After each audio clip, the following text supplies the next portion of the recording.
اس خاموش تبلیغ کے نتیجے میں 40 افراد نے اسلام قبول کیا۔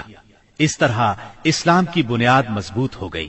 تب اللہ کا حکم آیا، اے کمبل لپیٹ کر لیٹنے والے، اٹھو اور خبردار کرو، اپنے رب کی بڑائی کا اعلان کرو۔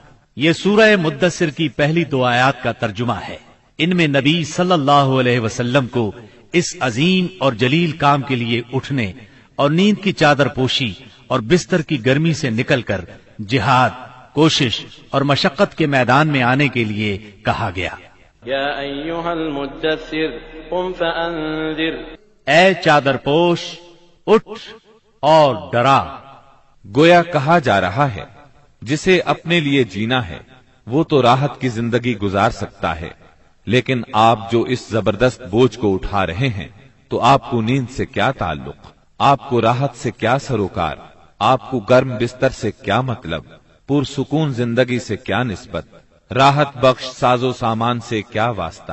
آپ اٹھ جائیے اس عظیم کام کے لیے جو آپ کا منتظر ہے، اس بھاری بوجھ کے لیے جو آپ کے لیے تیار ہے۔ اٹھ جائیے جد و جہد اور مشقت کے لیے، تکان اور محنت کے لیے اٹھ جائیے کہ اب نیند اور راحت کا وقت گزر چکا، اب آج سے مسلسل بیداری ہے، طویل اور مشقت سے لبریز جہاد ہے۔ اٹھ جائیے اس کام کے لیے مستعد اور تیار ہو جائیے۔ یہ بڑا عظیم اور پرہیبت حکم ہے۔ اس نے نبی صلی اللہ علیہ وسلم کو پرسکون گھر، گرم آغوش اور نرم بستر سے کھینچ کر تند طوفانوں اور تیز جھکڑوں کے درمیان انتہائی گہرے سمندر میں لا کھڑا کیا، لوگوں کے ضمیر اور زندگی کے حقائق کی کشاکشی کے درمیان پہنچا دیا۔ پھر رسول اللہ صلی اللہ علیہ وسلم اٹھ گئے اور قریباً 20 سال تک اٹھے رہے۔ آپ نے اپنا چین، سکون اور آرام چھوڑ دیا۔ زندگی اپنے لیے نہ رہی، اہل و عیال کی نہ رہی۔ آپ اٹھے تو پھر اٹھے ہی رہے۔ کام اللہ کی طرف دعوت دینا تھا۔ آپ نے یہ کمر توڑ بار گراں اپنے کندھوں پر کسی دباؤ کے بغیر اٹھا لیا۔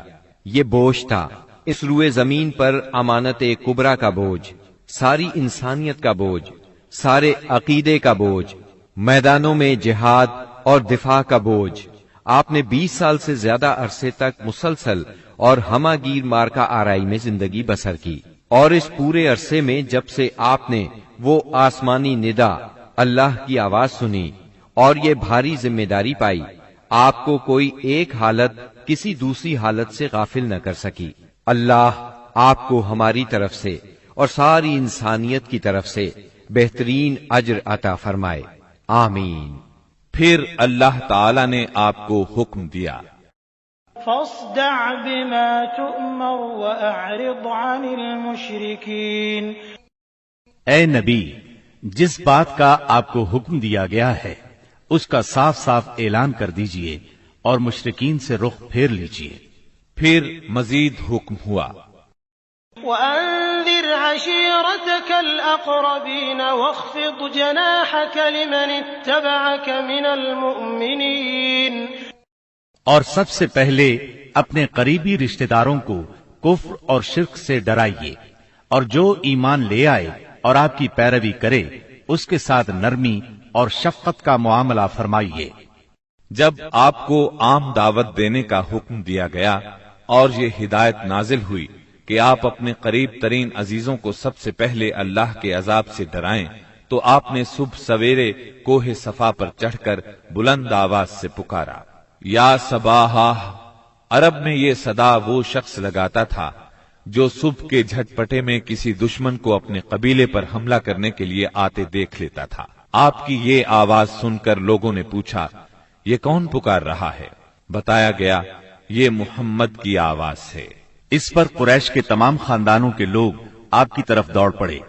جو خود آ سکتا تھا وہ خود آیا، جو نہیں آ سکتا تھا اس نے اپنی طرف سے کسی کو بھیج دیا۔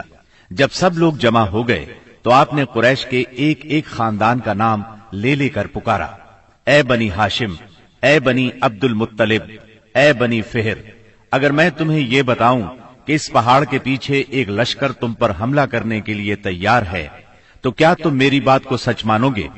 کیونکہ میں ایسی جگہ کھڑا ہوں